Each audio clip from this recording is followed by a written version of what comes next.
not crazy, right? There was a thing. Oh, man. It's hard to, like, come back to the show without Rex. What is Invincible without Rex? No, we have a new Rex. We have new Rex now. That's good. It's almost the same as old Rex. Go! Destroy everything in your path! Man, season 3 was just so crazy. I am changing my name from Rudy to Rex. I'm done. Weird. I've given this world enough. I don't think I'll ever get used to that. Is this really Look at a the melting wise decision? clothes. We don't have a No! choice, Donald. But right, we have no choice. I have no choice. I won't hesitate to kill them. You can't just kill whoever you want, Mark. But all right, let's see. Invincible, Season 4, Episode 1. The calm before the storm, I guess. There he is. Oh, with his new limbs. So that's looking a little bit darker than usual. Not much has changed in the world. Oh, he's not 55. That's Oliver, right? Oh no, teenage Oliver. That's not that bad. He didn't age that much. I guess this is pretty soon after season 3.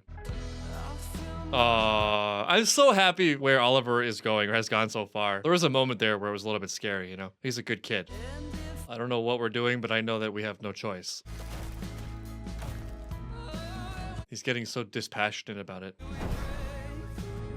Yeah, nice. Oliver, like, genuinely in the fold now. This is so cool.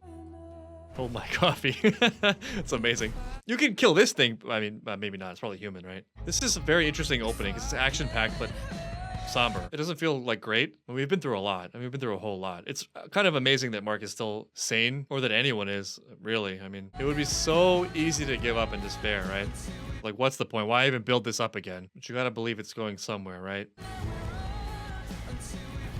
Thanks. That's nice, I guess.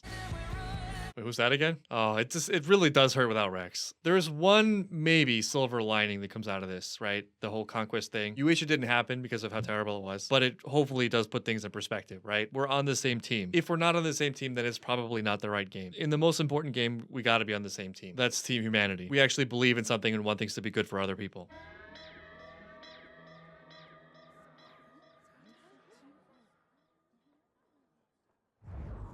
That's tough, man. I can understand it, you know? Like, I can understand people being very wary of him and disgusted by him after everything that he's been involved with, and how easy it would be to point fingers at him not understanding what he's been through. And that, you know, most of the things that happened were not of his doing. He didn't initiate them. They weren't his choosing. He didn't use his own face to get shoved through a mass of pedestrians twice, but that would be so hard to stomach. It worries me because, like, there's that chance he just kind of tunes out or shuts down, especially given the way season 3 ended, where, you know, anyone messes with me, I'm gonna just kill them. Just tune it out. You know, what do I care about the opinions of ants? And there's just such a sick fate to these things. You just end up like your parents in exactly the ways you said you never would. You sort of have to. It's like a challenge you have to overcome on your journey to adulthood, or just throughout adulthood. He's not out of the season 1 Omni-Man woods yet, necessarily. This is a choice that's to be made over and over again. The world really knows how to kick us when we're down. Yes. There's just no end to it. If anything big happens, I'll come get you, like always. Then there's no sleeping. It's one or the other.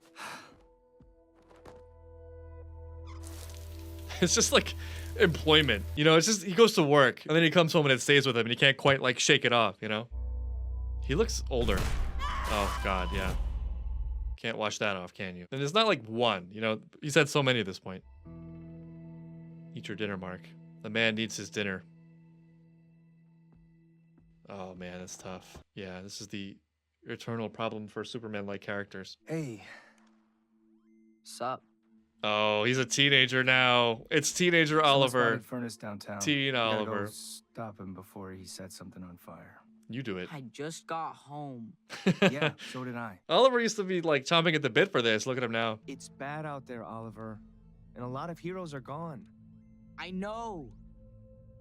Then get up. It's really tough. There's no hard rules here. It's a judgment call. Obviously, there's a point at which this is counterproductive. Just random, surely unrelated example of something that could go wrong. They could lose it, go nuts and murder a bunch of people. That wouldn't be good, for example. So if the rest time's preventing that, can make a case for it. But how exactly do you know what that line is? That eternal problem aside, really I think the mistake Mark's making here, all of the arguments he's providing to Oliver apply to himself. But he's also tired. But then of course there's an ego flare up because you haven't adjusted to the new roles based on him being a teenager now. So now you feel like your back's up against the wall and you gotta win. It's not my fault. Everything sucks. What did you say? Boys? Whose fault do you think it is, Oliver? I just want to play my game and go to sleep. Fine. I'll handle Furnace alone. Oh, okay. I guess he wanted to do it together. That gives him more credit. You're both doing so much. You're tired. You don't see the way people look at me out there. So I don't get to be tired or take a night off. And neither does... Invincible, damn it. We're back. I also imagine that in this situation, it feels like you can't win no matter what you do. It's not that no one appreciates his efforts, right? It's just that negativity sticks out so much more strongly and cuts so much more deeply. And he will get negative reactions no matter what he does. The way that feels is all from one person, kind of. It's the whole group and every single negative opinion possible personified. I don't know what the answer is, but I think it's clear that this is not a permanent solution. But that I think does point to at least one coping tool, which is that it's really important to know as concretely as is possible how and when the situation is going to improve. So like, okay, I'm just gonna be burning myself out while this team rebuilds, and then on this day, Cecil is like, come through with this thing, and then I can probably start taking nights off again. Just the distinction of seeing an endpoint to the suffering, or like believing there's progress, I think is like 90% of that existential pain. Actually, all told, despite what I said earlier, I think you handled that situation with Oliver really well. We've worked things out since then. How do we know That's you don't good. have plans to take us down too if we step out of line? He does have those plans. Of course he does. You know he does. Just I admit need it, you all Cecil. on the team. Not just because we do more good together, but because we need to show the world that even after everything that happened, the Guardians are still here. I am here. That's how we became the world's greatest heroes. We accept your offer. With a fat salary increase. Well done. Smells off. We are gone. Sure. I promise. I believe a more strategic and preemptive approach to leadership is now needed, making me the logical choice. My intellect combined with... No. Intellect didn't solve that one, did it? He had every possible route calculated, except for the one where Cecil said no. If it wasn't for these damn social skills... Our planet is overburdened and dying. We're choking on our own filth. Oh no, not this old chestnut. You gave us what no one else could. A chance at a better future. Fewer mouths to feed. Okay, Thanos. Which is why you need to die. I mean, it's sort of Thanos colored. I don't know what I was expecting, but it was not this guy. Environmentalist dragon? Environmentalist Rex. There's got to be more to this, right? There's more to this ideology. Oh, it's a cast. Okay, it's not permanent. Come on. And now they're stronger than ever, right? Those limbs. I mean, how much did Mark level up from that Conquest fight? He had a whole season of training capped off by the fight with, you know, the most powerful man in the universe. Or one of them. Which he won. He said he waited for this moment for a reason, but what was that reason? Yeah, okay. It would be unsatisfying if it didn't go this way. Oh God! Please don't hurt me. He could have been killed by the dust. It takes over. I wake up. That's and unfortunate. It's all this terrible stuff. It's killing people. You gotta help me. This is related to his decision or his vow last season. Invincible. You don't need to kill him.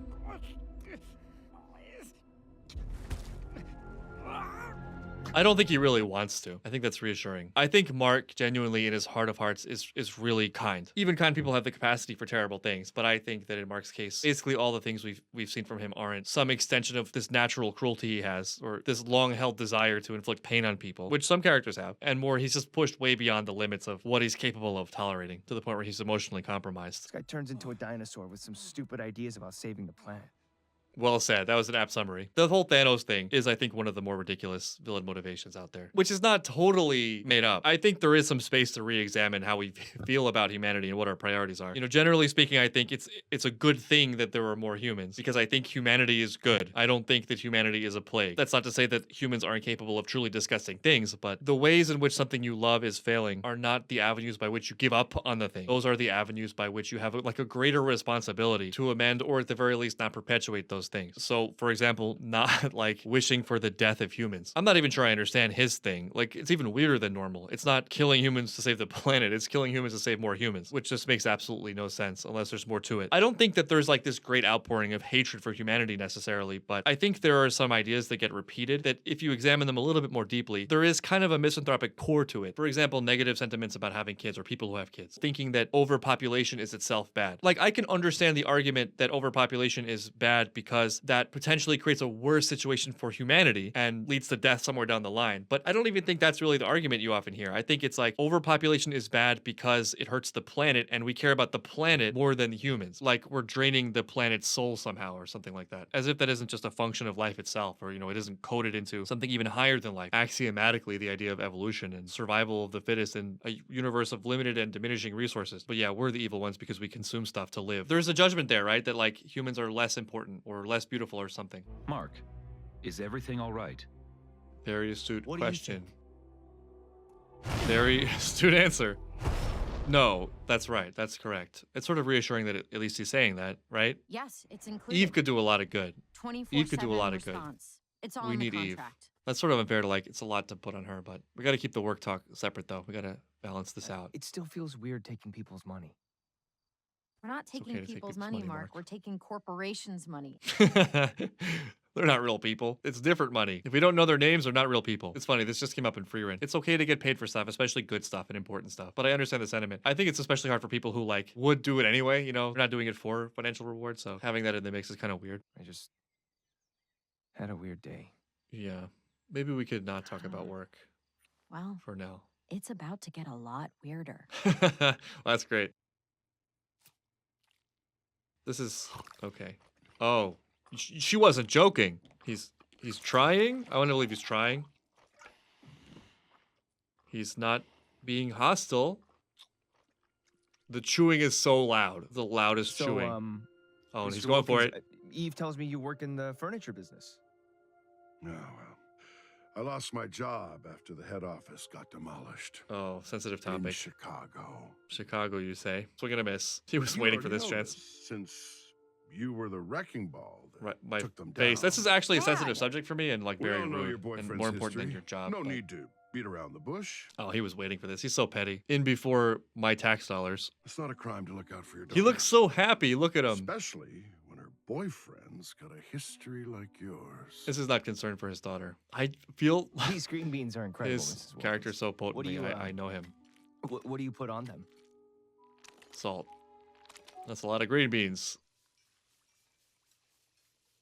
Oh, I would rather not, honestly, but I appreciate the gesture. He's trying, right? Or he's trying to lure me in so he can saddlebag me. That is a possibility. I enjoy pretending I'm superior than you, and I would like to continue that this evening. So let me get you into a quiet place so I can sandbag you with more mindless, driveling guilt trips. Give him a chance. Let's give Adam a chance. Oh, You already put your mouth on that one. You'll get it when you have kids of your own someday. You can have kids, right? I think so. Yeah, how would I know? I hate that she's one of you people. Okay, a But I little gotta rude. admit, she's made of steel, Give him a chance. been in a ton of scraps, and always comes out on top. Okay. Guess she gets it from me. Positive. Until now. All right, Adam. Sure, it's your influence. Adam just the top of the food chain. They weren't my friends. Extremely unfair. She wasn't even better before she had to go back out there to save your ass. Sandbagged it is. That wasn't my fault. This hurts because it's already a sensitive topic. If you really care for her, maybe think about that. I see. That was the goal. And a condescending backpat just because why not? Why not go for it all?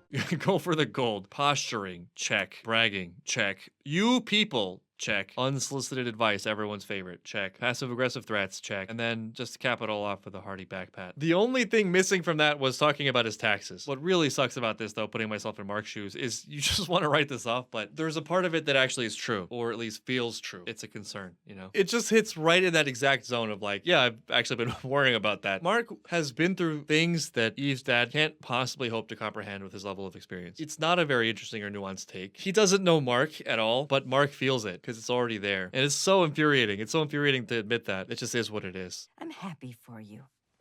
Thanks, Not everyone Mom. is lucky enough to find somebody so special. Sometimes Shots good enough fired. has to be, well, good enough. Oh, I think we Wait. see where that... Who are we talking about now?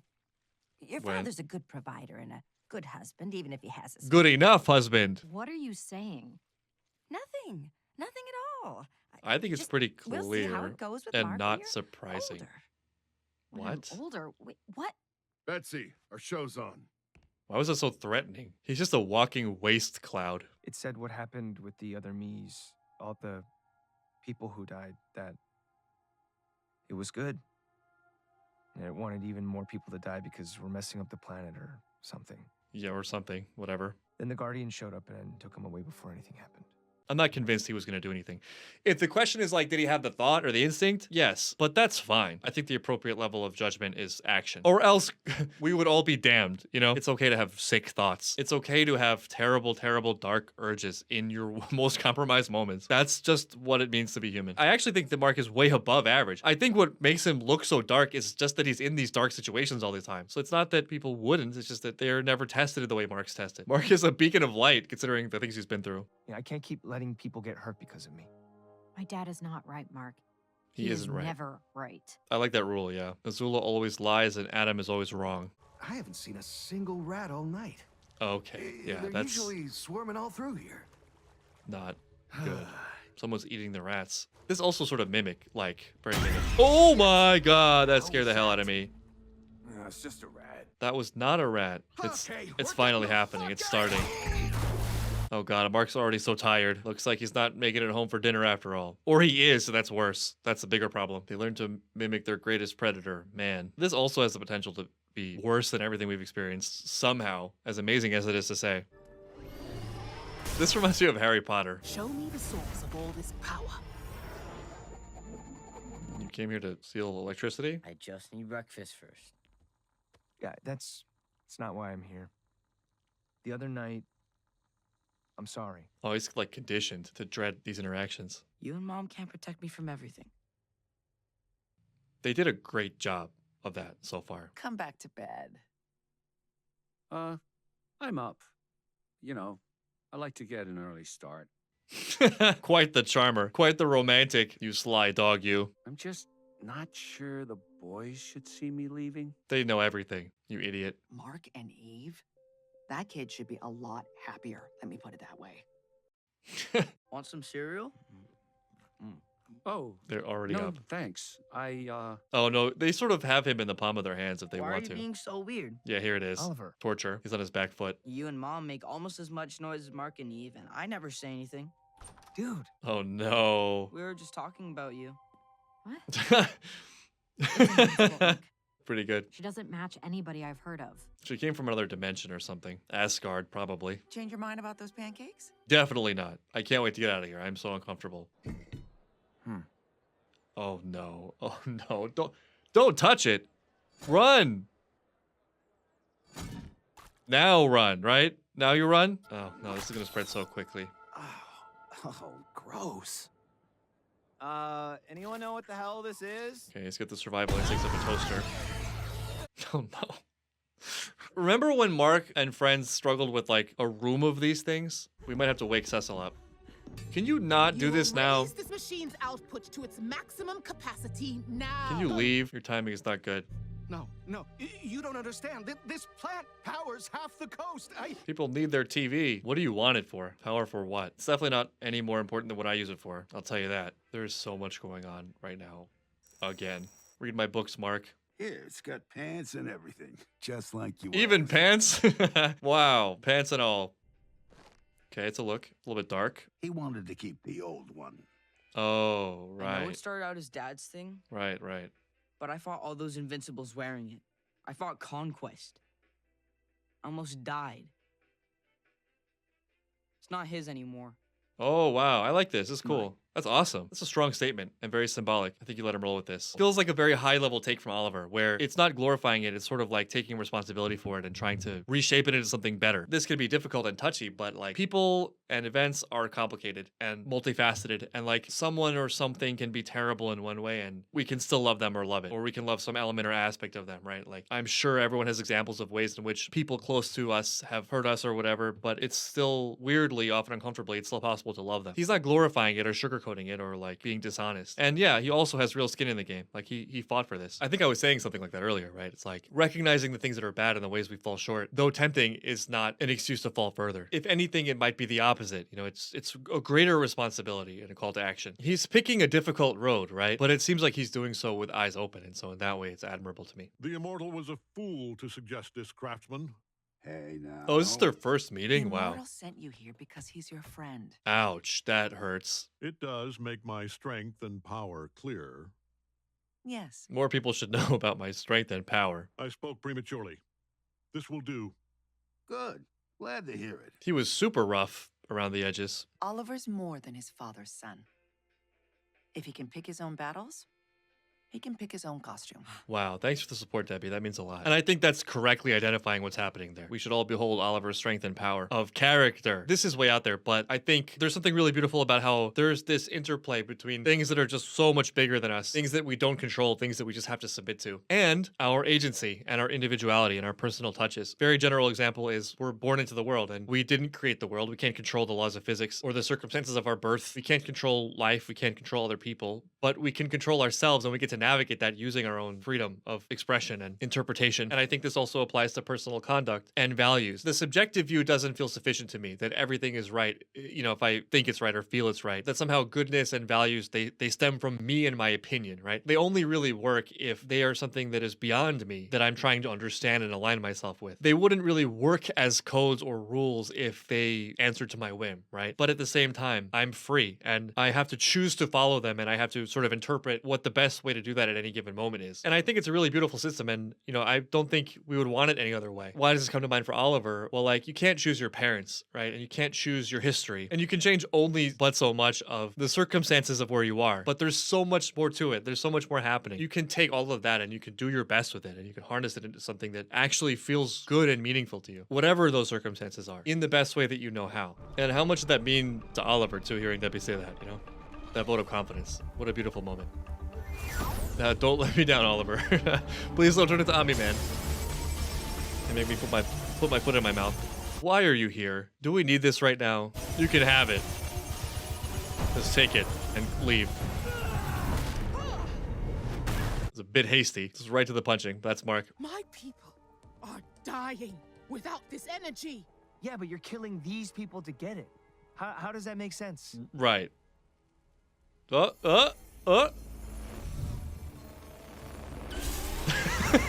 there was just no attempt at a response whatsoever. She just shook that off. Missed me with that logic. Honestly, if I mark at this point, I mean, there are a lot of things weighing on me. One of them is these rationales. Like, it's just so tiring. None of you make any sense. Mark. I'm not hurt, I'm just annoyed. Damn, the death scythe. Go for the kill. What is happening? We gotta get this under control. Yes. Okay. Yes. I can't remember. There's no cure for... Oh, there is a cure for it. There's a cure for it, right? We've cured this before. We can get them off. It's not permanent. Which creates another difficult moral dilemma. That was so Resident Evil 2. I know it's very specific, but... Oh, I thought he already had one on because of that hat. It's experimental, but it should buy us some time. I'm glad there's like a plan. But they're in the sewers. Does this dome go into the sewers? Rinse. Repeat. Until we've saved everyone. Without a host, these things go back to being slime that washes up on the beach. One other thing. I'm getting to that. He wants to be leader so bad. And this already assumes that there isn't one out there anyway. They wouldn't have planned for that. I cannot with you right now. No! I have to do this! I heard that before. Yeah, it sounds like Cecil. Fool. Only the chosen may touch Why do you the talk like staff that? of leadership. Hey! There you go. Just straight up punching. That's really cool. Oh, they're in the buildings. They look so happy. Maybe this isn't so bad after all. Maybe this is just the future. Is this partly his fault, originally? They go from happy to unhappy. That's confusing. I need your help, both of you. We can't, Cecil. Eve's powers aren't working. What? Yes, this is... Yes. Shit. Yes. Yes. No tricks. I swear. I don't like it, but I think the one thing you can always count on with Cecil is that he does want humanity to win. The boys, they obviously are okay with me staying over. They like it because it's fun to tease you. I'm lucky to have you. Debbie, You gonna propose? Why don't we move in together? Kind of. I'm really like, I'm wondering where this part of the arc is going. Because this guy's kind of like a, he's just kind of there, but it's building to something, right? They were like, all right, Debbie dated the coolest, most powerful and strong man on the planet. For contrast, let's make the next guy as normal as you could possibly imagine. It's not normal enough. And that's how we got this character, whose name I still can't remember. At least he seems genuine. At least it seems like he actually likes Debbie as more than a pet. Debbie also, I mean, all that she's been through. The fact that she's still functioning and a good mom. This is... Everyone thinks it's rats. It's They're not too large rats. to be rats. Yeah. But we should I look got for bad news additional for you. human hosts hidden in the sewers. The dome goes underground. We'll get to them. Don't Oh, it split does up. go underground. Okay. Deal with the people up here first, robot. That's an order. Orders are for Rudy. I'm Rex now. She hasn't had any speaking lines this season yet. Oh, but like, as a human though? As a human, that feels like it could be a mistake. He could potentially get brain hosted and then into the suit and nobody would know. I could see that being an issue. These things just like the eternal enemy that never goes away. Dome stability at 8% and dropping. Robot, how many left? Other than ourselves, there are 6 human life forms left on the city's surface. That's it? Oh, okay. Oh, but there's a lot under there. Okay. Dart, rinse and repeat. Oh no! With a pipe. We gotta be at like 1% now. Every person Mark faces now makes me really nervous. Good job. Just think, what would Rex do? Nice. Good thinking. Thank you. I'm fine. She's worried and feeling useless. And you gotta go home to this. Please be nice. Please soften up. What happened now? Do not want to talk to you about this because you're just going to gloat. It's such a fast way to like lose people's trust, and have them never open up to you, as if you use it as an opportunity to punch them. They confide in you about something and that's your opportunity to posture yourself over them, lecture them, etc. It's like, well, guess I just won't ever reveal anything to you ever again. We're at 0% and dropping. Dome integrity at 4%. Okay, 4%. There you go. I beat Conquest. Here it is again. Yeah, that's exactly it. This keeps coming up. Everyone he faces is an opportunity to fail. We're seconds from collapse. Where's that thingy? Bring me the thingy quickly. Faster. He might just do it. I'm sorry. Oh, that's terrible. He's gonna get so much crap for this. Split second later, that hurts. It would have been so much better if he was later. Like if he had just come 10 seconds later. This is such a delicate moment.